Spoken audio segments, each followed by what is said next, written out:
Om Swastiastu, Om Swastiastu semuanya. Swastiastu. Kita mulai ya. Ya Pak. Oke, ini dari yang masuk baru 9 orang ya. Bagaimana kabarnya semua? Mas Soekarno baik Pak. Baik Pak. Iya. Sudah aktifkan speakernya semua? Dah Pak. Oke. Kabarnya baik semua ya? Baik. Pak. Baik Pak. Bapakmu dokumentasikan dulu sebentar ya. Tidak nampak. Ya, jadi yang kita pelajari remote semua speakernya ya. Oke. Biar kalian bisa dengarkan secara seksama materi yang Bapak sampaikan ya. Mati speakermu. Ya, matikan. Kalau nggak tahu mute, ya dimatikan speakernya ya. Ayo, Lestari. Ya Pak. Oke, Bapak, matikan semua speakernya ya. Oke, yang kita bahas pada pertemuan kali ini yaitu adalah teori masuknya agama Hindu di Indonesia. Nanti juga kita akan membahas tentang sejarah perkembangan agama Hindu di Indonesia ya. Oke, kita masuk yang pertama itu adalah teori. Ya. Teori perkembangan agama Hindu itu ada 4. Yang pertama itu yang kita bahas adalah teori Brahmana. Teori Brahmana ini disampaikan oleh J.C. Van Leur. J.C. Van Leur mengatakan bahwa golongan Brahmana lah yang membawa agama Hindu ke Indonesia. Jadi agama Hindu dari India itu disebarkan oleh golongan Brahmana. Ini menurut J.C. Van Leur. Ya. Ini teori ini didasarkan oleh pengamatan terhadap prasasti peninggalan kerajaan Hindu Buddha yang kebanyakan menggunakan literasi huruf Pallawa dan bahasa Sanskerta ya. Ya. Jadi kenapa dikatakan prasasti pada zaman dulu itu proses masuk agama Hindu itu lebih banyak menggunakan huruf Pallawa dan bahasa Sanskerta. Sedangkan bahasa Sanskerta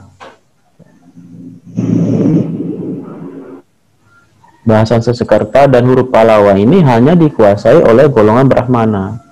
Hanya Brahmana lah yang mengetahui tentang tulisan Pallawa dan bahasa Sanskerta itu. Jadi tidak mungkin untuk selain golongan Brahmana ini yang menyebarkan agama Hindu. Ini menurut J.C. Van Leur.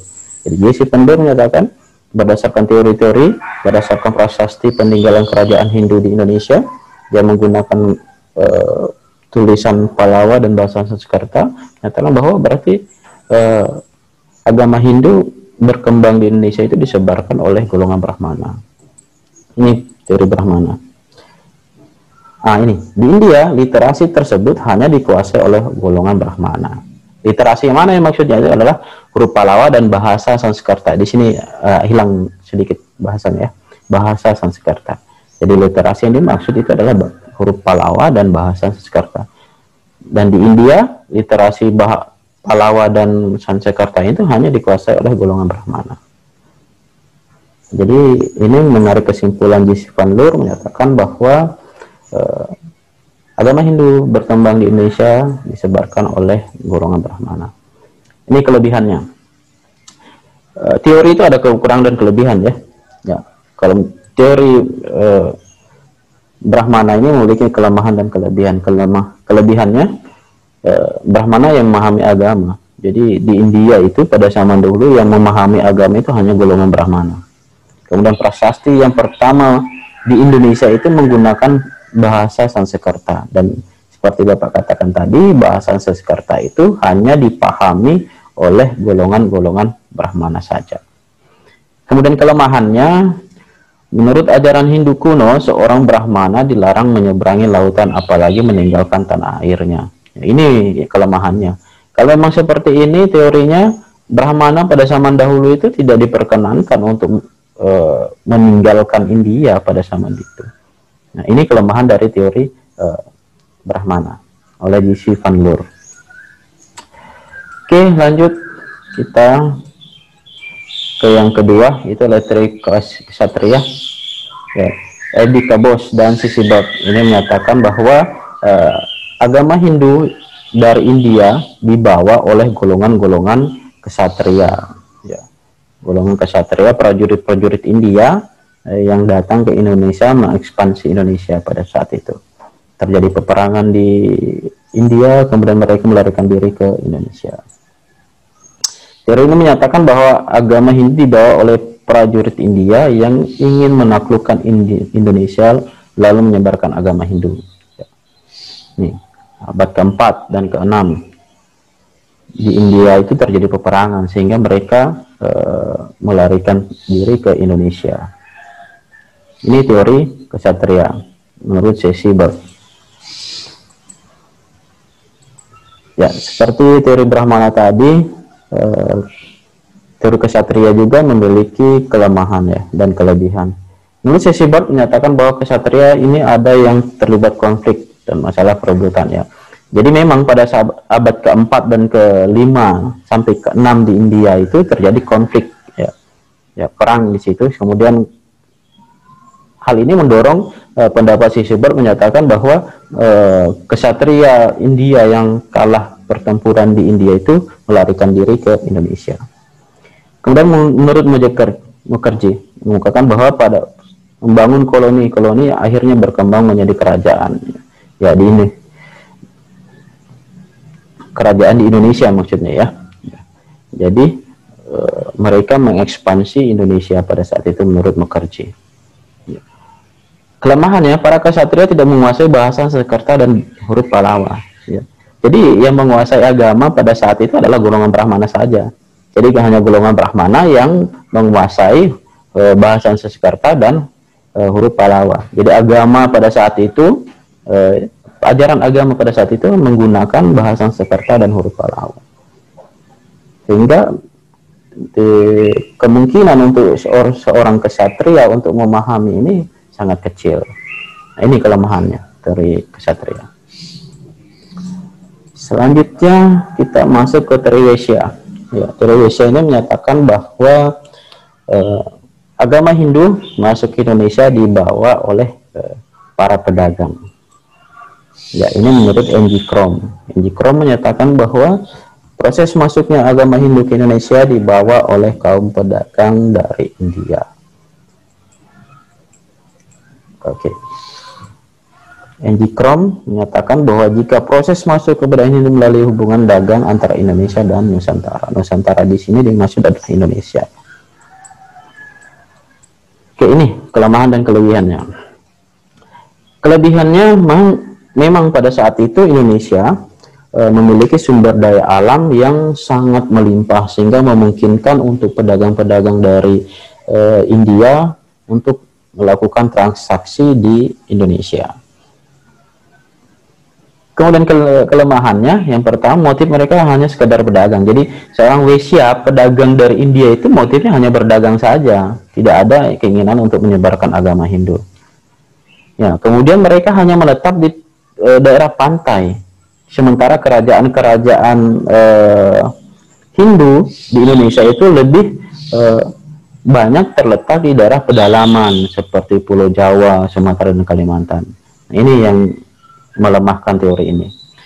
Tulisan dalam prasasti dan bangunan keagamaan Hindu ditemukan di Indonesia berasal dari bahasa Sanskerta. Ya, sama dengan tadi. Orang Vaishya itu tidak paham dengan bahasa Sanskerta dan huruf Pallawa. Oke, lanjut. Ya, teori Sudra. Ya, oleh Van Faber. Ya.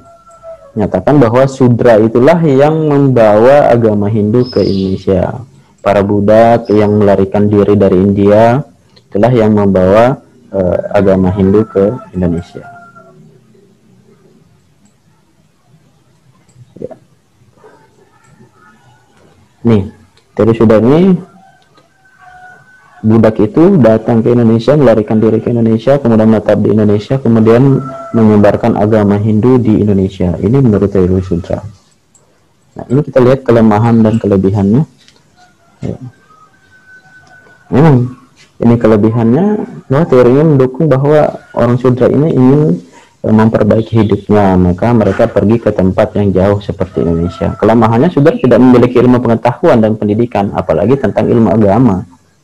Ya, seperti itu. Oke, kita lanjut. Yang terakhir itu adalah teori arus balik. Ya, teori arus balik ini menyatakan bahwa Brahmana yang diundang ke Indonesia untuk mengajarkan agama Hindu. Jadi, menurut teori ini Brahmana lah yang datang, Brahmana dari India itu datang ke Indonesia, diundang oleh raja-raja di Indonesia untuk mengajarkan agama Hindu. Kemudian raja tersebut pelajaran agama Hindu juga ke India. Ya, ini berkaitan dengan teori Wesya ya. Teori Wesya, mereka orang Wesya itu datang ke Indonesia, kemudian orang-orang Indonesia melihat tradisi keagamaan orang-orang Wesya, melakukan sembahyang. Kemudian orang-orang Indonesia itu tertarik. Ya, kemudian mengundang orang-orang Brahmana dari India untuk mengajarkan agama di Indonesia. Setelah mereka mempelajari agama, maka para raja itu mengutus masyarakatnya untuk belajar agama ke India, sehingga kembali ke Indonesia menjadi seorang Brahmana.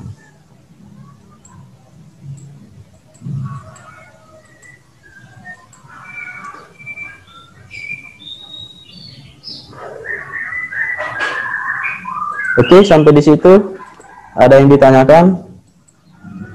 Ada yang ditanyakan? Silakan aktifkan speakernya kalau ada yang bertanya. Ada yang tanyakan sampai di situ?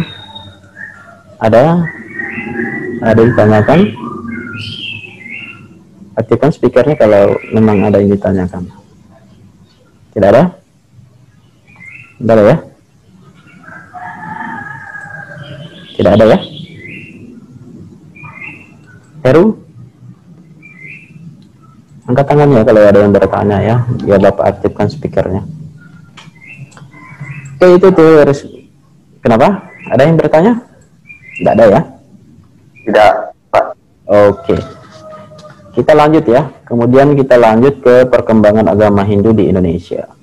Ya, setelah kita mempelajari teorinya, kita lanjut ke perkembangan agama Hindu di Indonesia. Ini peta perkembangan agama Hindu di Indonesia.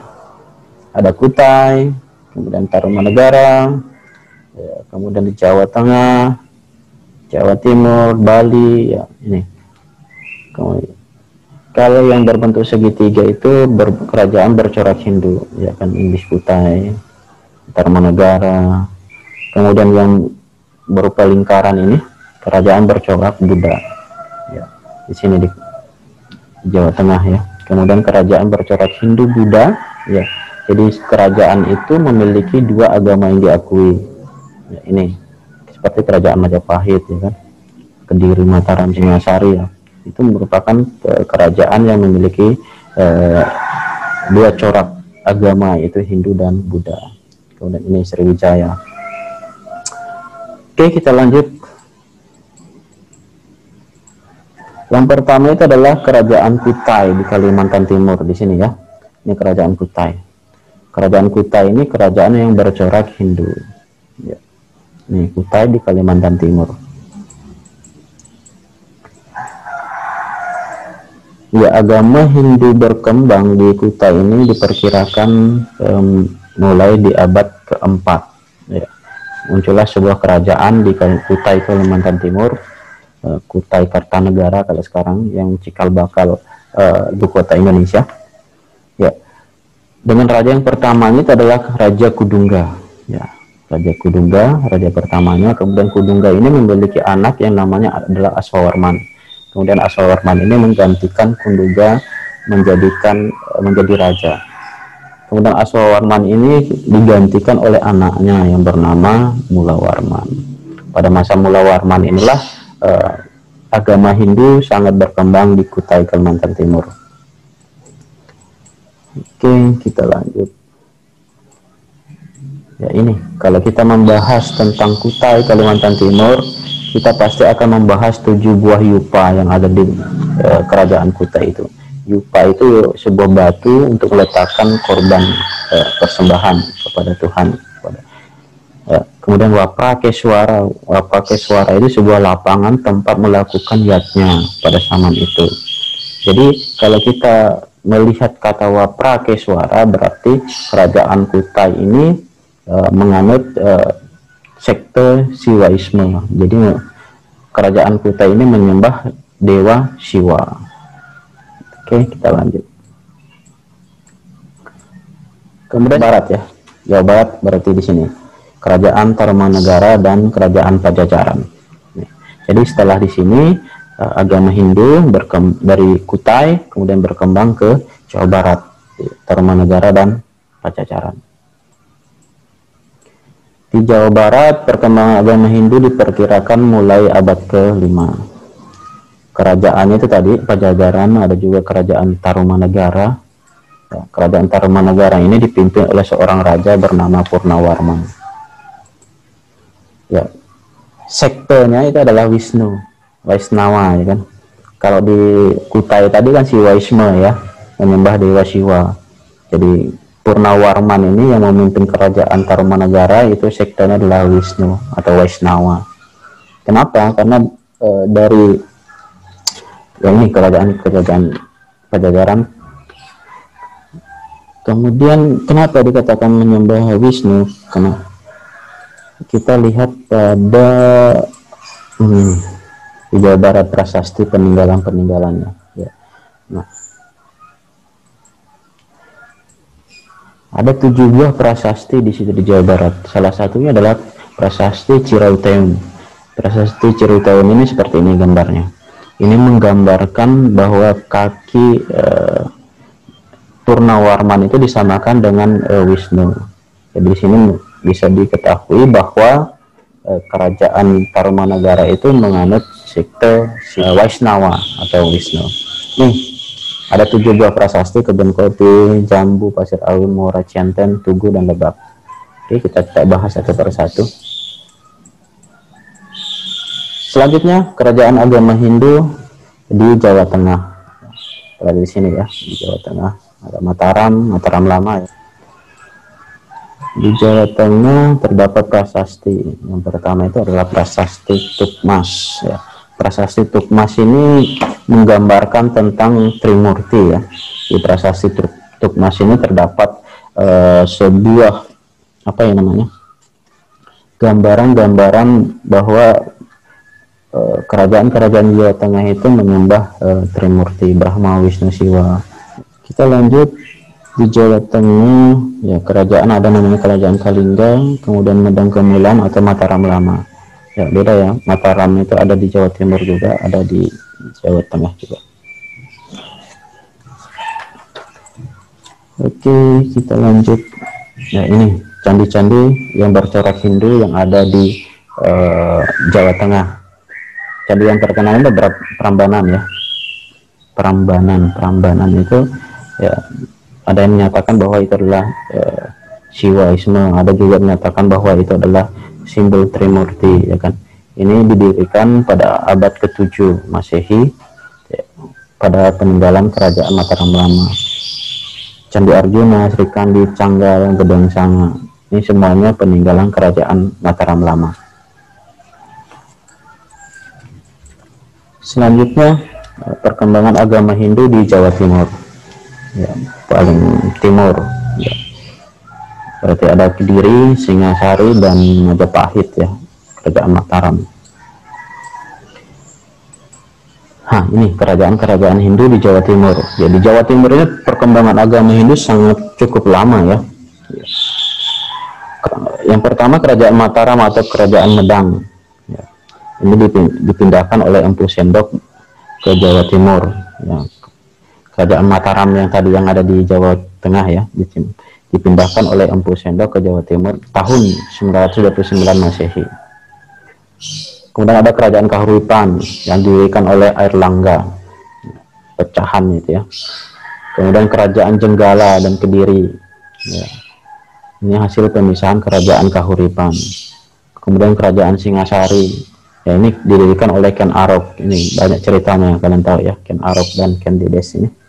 Ini merupakan berada di kerajaan Singasari. Kemudian kerajaan yang terkenal itu adalah kerajaan Majapahit, didirikan oleh Raja Wijaya, dengan patihnya yang terkenal itu adalah Gajah Mada. Oke, ini peninggalan-peninggalan candi di Jawa Timur. Majapahit hanya berupa candi suku saja ya, Singasari banyak ya. Oke, ini kita fokus di sini ya. Kemudian yang terakhir itu adalah perkembangan agama Hindu di Bali. Jadi, agama Hindu terakhir itu berkembang di Bali. Sebelum kita membahas perkembangan agama Hindu di Bali, ternyata di Bali itu sudah memiliki kepercayaan. Masyarakat Bali sebelum masuknya pengaruh Hindu ke Bali, itu masyarakat Bali sudah memiliki kepercayaan. Yang pertama itu mempercayai gunung sebagai tempat suci. Ya sampai sekarang ya, kita pahami arah gunung itu adalah sebagai arah yang kita anggap suci. Ya, gunung itu dikatakan sebagai tempat berstananya ide Betara, ide Sang Yang Widiwasa. Ya, makanya tempat-tempat suci agama Hindu lebih banyak yang berada di daerah pegunungan. Karena sebelum masuknya agama Hindu pun orang Bali itu sudah mempercayai bahwa arah gunung itu adalah tempat suci. Yang kedua, sistem penguburan dengan sarkofagus. Jadi masyarakat Bali sebelum masuknya agama Hindu, mereka mengubur orang-orang yang telah meninggal itu dengan peti mati. Ini kepercayaan mereka. Mereka juga sudah mengenal skala dan niskala ya. Ini yang dibawa sampai sekarang ya. Ada alam yang nyata, kemudian ada alam yang tidak nyata. Dan alam skala dan niskala ini saling mempengaruhi. Ini kepercayaan yang sudah ada sebelum agama Hindu masuk ke Bali. Ya, ini sampai sekarang masih berlaku ini ya, alam skala dan niskala. Ya, lebih kompleks lagi setelah agama Hindu itu mempengaruhi kepercayaan orang Bali ini. Yang keempat, ternyata orang-orang Bali sebelum masuknya agama Hindu mereka sudah mengenal Punarbawa, kelahiran kembali. Jadi seseorang telah meninggal itu akan lahir di keluarga itu juga. Ya, ini Punarbawa. Ini kepercayaan orang Bali sebelum masuknya agama Hindu. Jadi hampir sama sebenarnya ya. Cuma menyempurnakan, jadi agama Hindu itu cuma menyempurnakan kepercayaan orang-orang Bali yang telah ada. Karena mereka sesungguhnya telah menganut agama Hindu, tetapi lebih sempurnakan lagi dengan proses masuknya agama Hindu.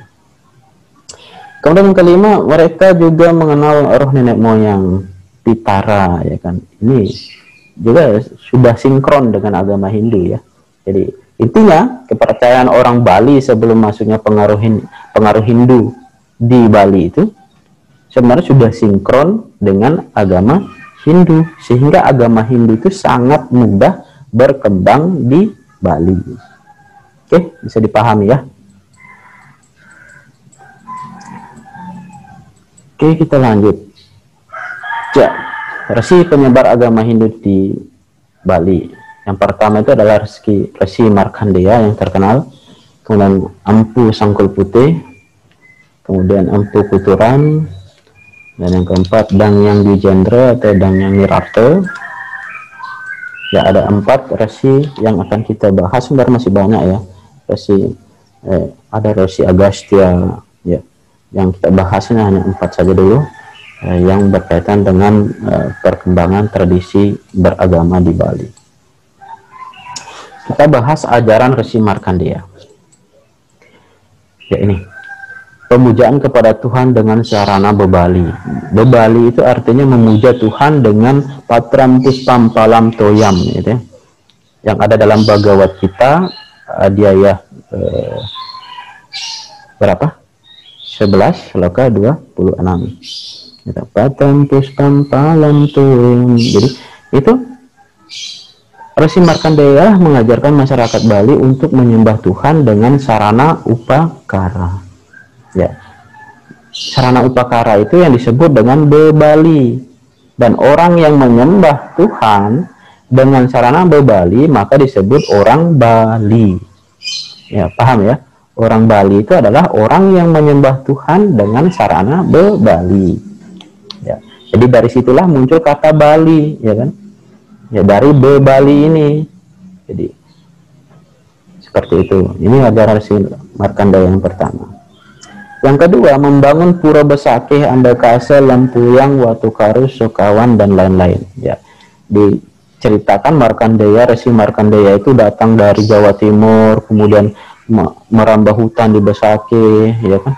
Jadi ceritanya sangat panjang sekali ya. Kemudian pengikutnya mengalami musibah, banyak yang meninggal, kemudian dia kembali ke Jawa Timur, kemudian membawa lagi bertapa di situ, memohon petunjuk. Ya, kemudian beliau mendirikan Pancadatu di Besakih ini. Ya. Ini Pura Besakih berada di Gunung Agung. Kemudian setelah berhasil mendirikan Pura Besakih, beliau kemudian mendirikan Pura Andakasa, Lempuyang, Otukar, dan lain-lain. Yang ketiga, warna merah dan putih sebagai pengidar-idar. Ya, pengidar-idar yang digunakan sebagai sarana upakara. Ya. Upacara bebali untuk binatang dan tumbuh-tumbuhan. Oh ya, ternyata Resi Markandeya yang mengajarkan kita tumpak bubuh, tumpak kandang itu ya. Jadi pelaksanaan tumpak bubuh dan tumpak kandang, upacara bebali untuk hewan dan tumbuhan itu diajarkan oleh Resi Markandeya.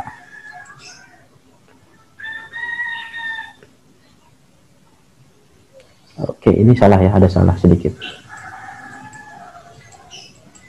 Oke, kita lanjut ajaran Empu Sangkul Putih ya. Empu Sangkul Putih ini datang ke Bali setelah Resi Markandeya. Yang pertama yang beliau ajarkan adalah bebali berbentuk seni yang syarat dengan makna simbolis ya. Jadi tadi Resi Markandeya mengajarkan untuk menyembah Tuhan dengan sarana bebali, patram puspam palam toyam, itu yang beliau ajarkan, Resi Markandeya ajarkan masyarakat Bali untuk menyembah Tuhan. Sembahlah Tuhan dengan sehelai daun, buah, apalagi palam, puspam, ya, puspam itu bunga, dan toyam itu air. Ya. Sembahlah itu dengan hati yang tulus. Ya. Seperti itu. Itu yang diajarkan oleh Resi Markandeya. Tetapi lebih disempurnakan kembali oleh Resi Sangkul Putih. Dan untuk mewujudkan rasa bakti yang begitu mendalam kepada Ida Sang Widi, maka daun tadi, buah tadi, kemudian bunga tadi dibuat dalam bentuk seni yang syarat dengan makna simbolis. Ya. Kemudian kita mensimboliskan Trimurti dengan menggunakan porosan. Ya, porosan itu kan lambang Trimurti ya. Ini contohnya. Ya, kita mensimboliskan Tuhan, mengharumkan Tuhan dengan menggunakan kuangin, ya kan? Itu adalah simbolis yang berbentuk seni yang diajarkan oleh Empu Sangkul Putih. Ya. Ya. Jadi menyembah Tuhan, berbakti Tuhan dengan mempersembahkan sarana persembahyangan dalam bentuk seni yang syarat dengan makna simbolis. Ini yang diajarkan oleh Empu Sangkul Putih. Kemudian yang kedua, Empu Sangkul Putih juga mengajarkan tentang tata cara menjadi orang suci. Ya. Ya. Jadi karena adanya upacara agama, maka Empu Sangkul Putih mengajarkan untuk seseorang agar bisa menjadi orang suci. Bagaimana caranya? Itu adalah dengan Tapa Brata Yoga Samadhi. Ya, nanti kita bahas lebih lanjut. Kemudian Empu Sangkul Putih juga mengajarkan kita untuk melaksanakan atau memperingati hari-hari suci berdasarkan perhitungan Warija itu ya. Ya, ini. Beliau juga mengajarkan tentang cara membuat arca pratimo, ya kan, simbol-simbol hidup sang yang dewasa. Ini Empu Sangkal Putih yang mengajarkan. Oke, kita lanjut ke resi yang selanjutnya. Resi yang selanjutnya adalah ajaran Empu Kuturan. Empu Kuturan ini berasal dari Jawa Timur ya, yang datang ke Bali. Beliau mengajarkan sila krama, filsafat makrokosmos, masih ingat makrokosmos? Makrokosmos itu adalah tentang buana agung, ya kan? Dan mikrokosmos tentang manusia. Jadi Empu Kuturan ini lebih menekankan pada tatwa ya, ajaran-ajaran agama yang berasal dari tatwa. Makrokosmos tentang alam semesta, mikrokosmos tentang buana alit, tubuh manusia, ya kan, manusia, canggama, kemudian stawara, ya, tumbuh-tumbuhan, ya kan. Kemudian tentang ketuhanan, ya kan, tentang atman, tentang karma pala, tentang wali. Wali itu adalah upacara, ya kan. Wawalen, ya kan, wawalen itu adalah yang berkaitan dengan unsur-unsur yang menunjang wali, ya kan. Ini yang diajarkan oleh Empu Kuturan. Empu Kuturan juga mengajarkan kita untuk membangun sanggah kemulan, taksu dan tugu yang sampai sekarang kita gunakan ajarannya. Kita memiliki sanggah kemulan rong 3 itu ya untuk menyembah roh leluhur kita, kemudian taksu, ya kan, kemudian tugu. Ini beliau Empu Kuturan yang mengajarkan kita untuk membangun tempat suci ini. Yang ketiga, sanggah pemerajan atau paibon, ya. Sanggah yang berada atau pemerajan di lingkungan rumah tangga, tempat suci yang ada di lingkungan rumah tangga itu disebut dengan pemerajan, ya, yang disungsung oleh satu keluarga. Ini beliau yang mengajarkan, yaitu Empu Kuturan. Purodadio, Pumaksan, dan Panti, ini kumpulan dari keluarga-keluarga itu keluarga yang sama mendirikan Purodadio atau Panti. Kayangan 3 ini adalah pura yang berada dalam suatu lingkungan teritorial, ya. Biasanya dalam satu desa adat, ya. Desa adat Kembang Makmur memiliki kayangan 3, pura desa, pura pusat, ya kan. Ini yang mengajarkan adalah Empu Kuturan. Oke, kita lanjut karena waktu ya. Kemudian ajaran Dangyang Dwijendra, ya. Dangyang Dwijendra ini lebih menekankan pada ilmu kepemerintahan karena beliau berada di pemerintahan pada saat itu ya, pada kerajaan Gel-Gel. Beliau mengajarkan ilmu pemerintahan, kemudian ilmu agama, arsitektur, dan kesusastraan. Beliau juga mengajarkan tentang ilmu peperangan, ya, pengetahuan semaragama, kemudian Mamukur, Maligya, Mahasdhada. Ya, Pelinggih Padmasana yang kita kenal sekarang ini ternyata itu adalah ajaran dari Dangyang Dwijendra. Pelinggih Padmasana, ya. Ini ternyata ajaran dari Dangyang Dwijendra. Oke, kita lanjut. Ya. Oke, itu sampai di situ ada pertanyaan? Ada? Silakan di unmute kalau ada yang mau ditanyakan. Tidak ada ya? Pas? Pas karena tidak mengerti atau bagaimana? Pas ya? Anggap saja pas. Oke. Kita lanjut di karya sastra peninggalan agama Hindu.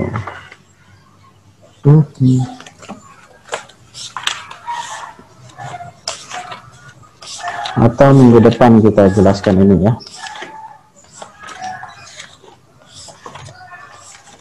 Oke. Sedikit saja lagi ya, sedikit lagi ya. Tentang karya sastra peninggalan agama Hindu pada masa perkembangan agama Hindu di Indonesia. Yang pertama itu Carita Parahyangan, ya. Kemudian Krisnayana, Arjuna Wiwaha, Kahuripan, banyak sebenarnya yang kita sudah tahu ya. Ini cerita Lubdaka itu sebenarnya adalah karya sastra peninggalan agama Hindu. Lubdaka, kalian tahu ya, cerita Lubdaka itu yang dikaitkan dengan Siwalatri itu.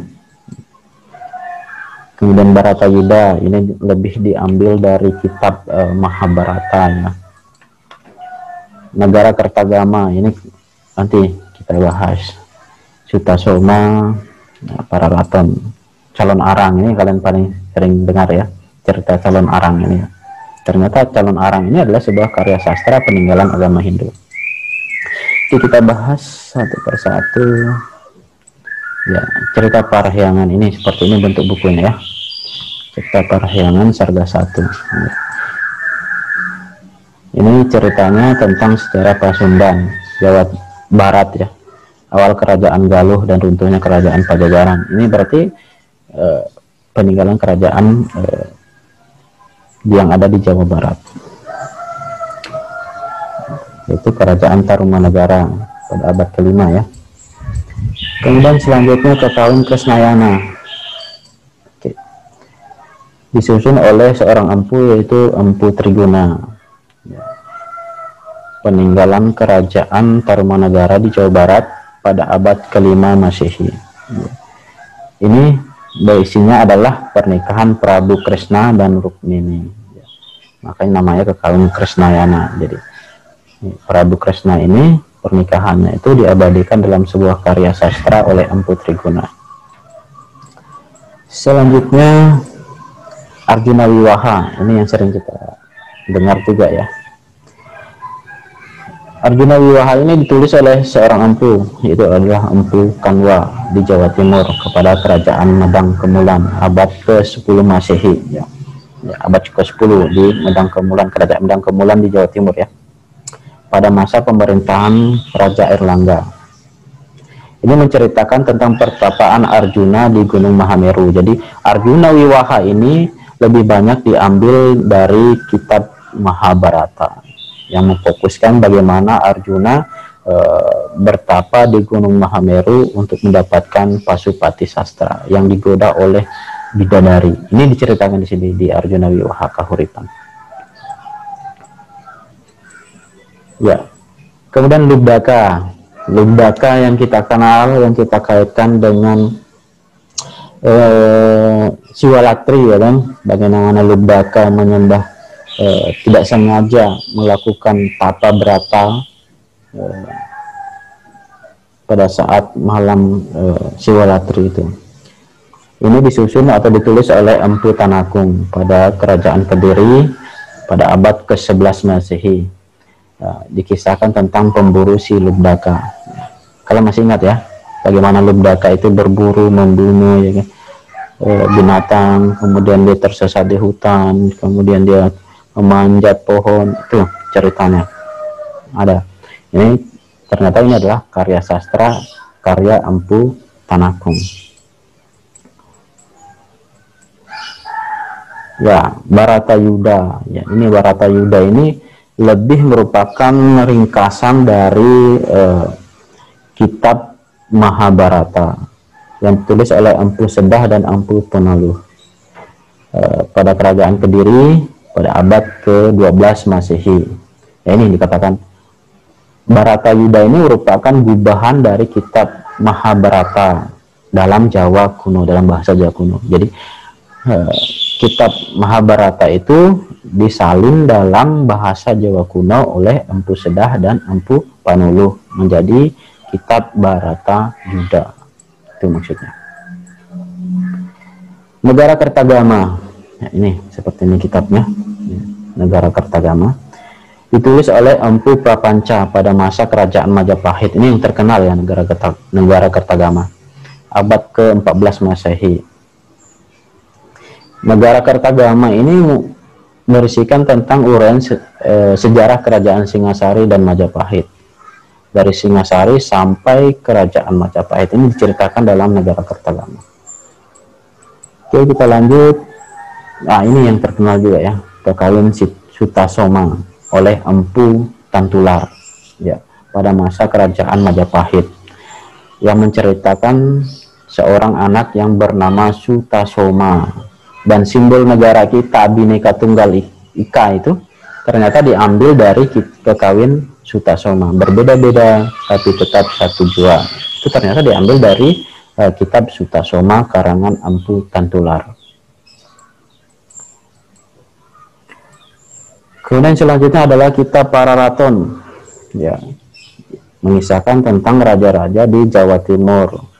Ya, Pararaton ini bersifat mitos dan dongeng dikatakan. Ini yang lebih terkenal ya, yang Ratna Manggali, ya, calon arang. Ya. Calon arang yang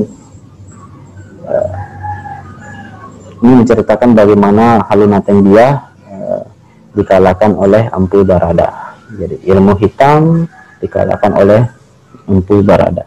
Saya kira seperti itu. Sampai di sini ada pertanyaan atau tidak? Silakan unmute. Sampai di situ saja slide-nya Bapak tentang pelajaran kita hari ini. Ada ditanyakan? Tidak ada ya? Tidak ada? Tidak ada ya? Sampai di situ ada pertanyaan enggak? Tidak ada ya? Oke, tugasnya silakan dicatat tugasnya. Bawa buku tidak? Ini 3 orang bawa buku apa enggak ini? Mira, Rifu, Adam, bawa buku enggak? Gantengnya Rifu sekarang, gondrong rambutnya. Pak. Makin imut. Makin imut ya, yuk ya. Iya, Pak. Besar kepalanya Rifu, diam-diam dia, pura-pura saja, tidak dengar. Ya Rifu. Murah ini sudah besar sekarang ya? Murah semakin besar. Hah? 2 ceweknya, Pak. Berapa ceweknya Murah? 2, Pak. 7. Barat. Banyaknya ceweknya Murah. Masih kecil gitu. Ada pacaran, Pak. Jadi anak mangkumi dia, Pak. Oh, begitu. Oh, ini. Mana yang lain ini? Mana Heru? Ayo muncul Heru. Pak. Asik. Apamu yang kelihatan itu Heru? Sama ya. Dua apa yang pakai itu, Pak? Wah, bahaya itu Heru. Heru mana? Mukanya Heru. Enggak, Pak. Jangan sampai. Sudah banyak jenggotannya itu Heru itu. Makanya malu dia kasih lihat mukanya itu. Heru? Tugas buat kalian. Kalian kerja sampai minggu depan batas waktunya. Kemarin baiknya Bapak ya. Paling lambat hari Minggu kalian sudah kumpul tugasnya ya. Iya, Pak. Oke, apa tugasnya? 1 nomor saja. Jawabannya, Pak. Review pembelajaran hari ini. Hah? Review pembelajaran hari ini. Buatlah Dari mana kan itu, Pak? Buatlah review pembelajaran hari ini. Video, Pak. Review. Bukan video. Siapa bilang Video, Pak. bukan video? Hasilnya enggak di video juga. Enggak, Ji. Oke. Kalian Ditulis, Pak. tulis di buku. Catat, Pak. Ayo. Yang pelajari, Pak. Review pembelajaran hari ini ya.